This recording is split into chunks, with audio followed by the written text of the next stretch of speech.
नमस्कार। आज हम कंप्यूटर नेटवर्क की दुनिया में जरा गहराई से उतरते हैं।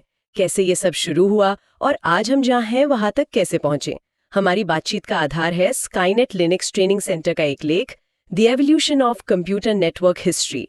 तो मकसद ये समझना है कि भाई टेलीग्राफ लाइनों से ये अरबों डिवाइस वाला कनेक्टेड युग कैसे बना। चलिए देखते हैं ये कहानी। शुरुआती दिनों में तो मॉडेम थे, मेन फ्रेम टर्मिनल थे, लेकिन असली कहानी मुझे लगता है ARPANET से शुरू होती है। हाँ बिल्कुल, ARPANET 1969 में अमेरिकी रक्षा विभाग ने फंड किया था इसे। और खास बात ये थी कि ये पहला बड़ा पैकेट स्विचिंग नेटवर्क था। पैकेट स्विचिंग मतलब डेटा छोटे टुकड़ों में? हाँ बिल्कुल, पैकेट्स में तोड़कर भेजना। उस वक्त ये ज्यादा एफिशिएंट तरीका माना गया। इसने शुरुआत में 4 बड़ी यूनिवर्सिटीज को जोड़ा था, UCLA, Stanford, UC Santa Barbara और यूनिवर्सिटी ऑफ यूटा। और वो किस्सा तो है ही कि पहला मैसेज लॉगिन भेजने लगे तो सिस्टम लो के बाद ही क्रैश हो गया। अरे वाह, तो शुरुआत थोड़ी गड़बड़ रही। हाँ, पर यहीं से वो नींव पड़ी जिसे आज हम इंटरनेट कहते हैं, इंटरनेट का आइडिया। अच्छा, और फिर 70 के दशक में ईमेल का जिक्र आता है। हाँ, 70s में रे टॉमलिंसन ने ईमेल के लिए @ इस्तेमाल करना शुरू किया। लेकिन शायद जो सबसे बड़ा मील का पत्थर था वो था TCP प्रोटोकॉल। विंडसर्फ और बॉब कान ने डिजाइन किया था। TCP? ये नाम तो बहुत सुना है। सुना ही होगा। ये वो नियम हैं, वो सेट ऑफ रूल्स जो तय करते हैं कि डेटा इंटरनेट पर एक जगह से दूसरी जगह सही सलामत कैसे पहुंचेगा। आज भी यही इंटरनेट की रीढ़ है। अच्छा, इसी ने अलग अलग नेटवर्क्स को आपस में बात करने लायक बनाया। इसलिए इंटरनेट यानी नेटवर्कों का नेटवर्क। समझ गई। तो यहीं से वो जाल बनना शुरू हुआ।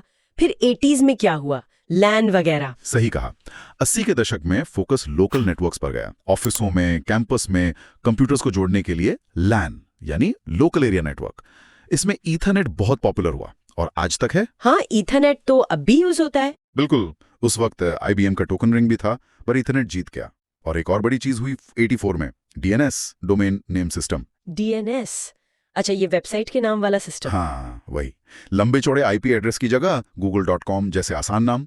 इसने इंटरनेट को आम लोगों के लिए बहुत आसान बना दिया। और यहीं से फिर व्यावसायिक इस्तेमाल भी ठीक से शुरू हो पाया। और फिर आया 90 का दशक। वो तो शायद सब कुछ बदलने वाला दशक था, वर्ल्ड वाइड वेब, है ना? हाँ बिल्कुल, 90s तो मतलब क्रांतिकारी दशक था।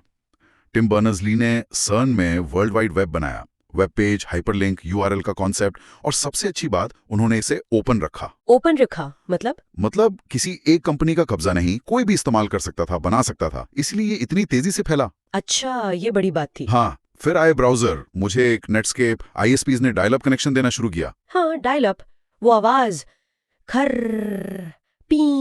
हाँ, वो कनेक्शन जोड़ने वाली आवाज आज सोचे तो कितना धीमा था, पर उस वक्त जादू जैसा लगता था। सही कहा।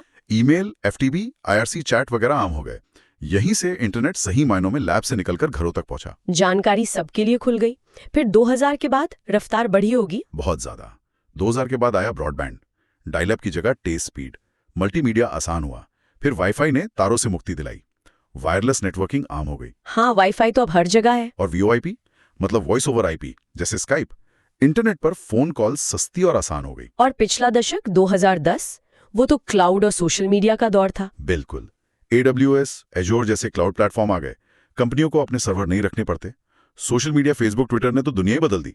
अरबों लोग कनेक्ट हो गए। और मोबाइल इंटरनेट, 4G, 5G। हाँ, उसने तो हाई स्पीड इंटरनेट हमारी जेब में डाल दिया। तो अब आज हम कहाँ हैं? लेख में IoT, एज कंप्यूटिंग, AI का जिक्र है। हाँ, आज हम IoT यानी इंटरनेट ऑफ थिंग्स के युग में हैं। घर के बल्ब से लेकर फैक्ट्री के सेंसर तक सब कनेक्टेड हैं।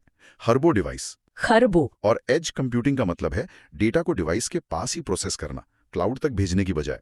इससे तेजी आती है। अच्छा। और AI यानी आर्टिफिशियल इंटेलिजेंस अब network management, security, traffic optimisation, इन सब में इस्तेमाल हो रहा है। नेटवर्क खुद स्मार्ट हो रहे हैं। तो ARPANET के उस पहले अधूरे मैसेज LO से लेकर आज के AI वाले नेटवर्क तक क्या सफर रहा है? सच में कमाल का सफर है। और इस पूरी यात्रा के पीछे एक ही मकसद रहा है, जानकारी, संसाधन और कम्युनिकेशन को बेहतर, तेज और आसान बनाना। और ये सफर तो जारी रहेगा। बिल्कुल, भविष्य में क्वांटम नेटवर्किंग जैसी चीजें आ सकती हैं। वो तो शायद आज की स्पीड और सिक्योरिटी की कल्पना से भी परे हों। क्वांटम नेटवर्किंग, ये सुनने में तो बहुत रोमांचक लगता है। रोमांचक तो है, लेकिन ये एक जरूरी सवाल भी उठाता है। कैसा सवाल? सवाल ये कि जैसे जैसे नेटवर्किंग इतनी एडवांस होगी, खासकर क्वांटम कंप्यूटिंग और नेटवर्किंग के आने से, तो हमारी मौजूदा डेटा प्राइवेसी और सुरक्षा के तरीके कितने काम के रहेंगे। क्वांटम कंप्यूटर्स आज के कई इंक्रिप्शन को शायद तोड़ सकें, तो इस नई ताकत के साथ नई चुनौतियां क्या होंगी, हम तैयार कैसे होंगे, ये सोचने वाली बात है। वाकई ये एक बहुत अहम मुद्दा है जिस पर सोचना होगा। इसी विचार के साथ आज की ये बातचीत यहीं खत्म करते हैं।